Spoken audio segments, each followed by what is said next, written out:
Aujourd'hui, nous allons parler d'un livre très important pour notre santé, A Healthy Guide to Eating.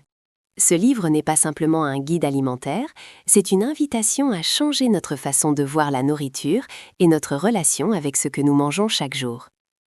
L'auteur commence par expliquer que beaucoup de problèmes de santé modernes, comme l'obésité, le diabète et les maladies du cœur, sont directement liés à notre alimentation. Nous vivons dans un monde où les aliments transformés, riches en sucre, en sel et en mauvaise graisse, sont partout. Ils sont faciles à trouver, rapides à consommer, mais très pauvres en nutriments essentiels pour le corps. Le livre insiste sur une idée très importante. Manger sainement n'est pas un régime temporaire. Ce n'est pas quelque chose que l'on fait pendant 1 mois ou 2, puis qu'on l'en arrête. C'est un mode de vie.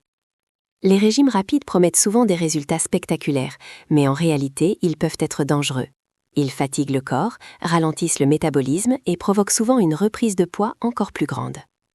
Ensuite, l'auteur explique les bases d'une alimentation équilibrée à travers la pyramide alimentaire et montre que chaque personne doit adapter son alimentation à ses propres besoins. Il rappelle aussi que la nourriture peut être une vraie forme de médecine. Une bonne alimentation renforce le système immunitaire, améliore l'énergie, la concentration, la digestion et même l'humeur. Une grande partie du livre est consacrée aux fruits et aux légumes.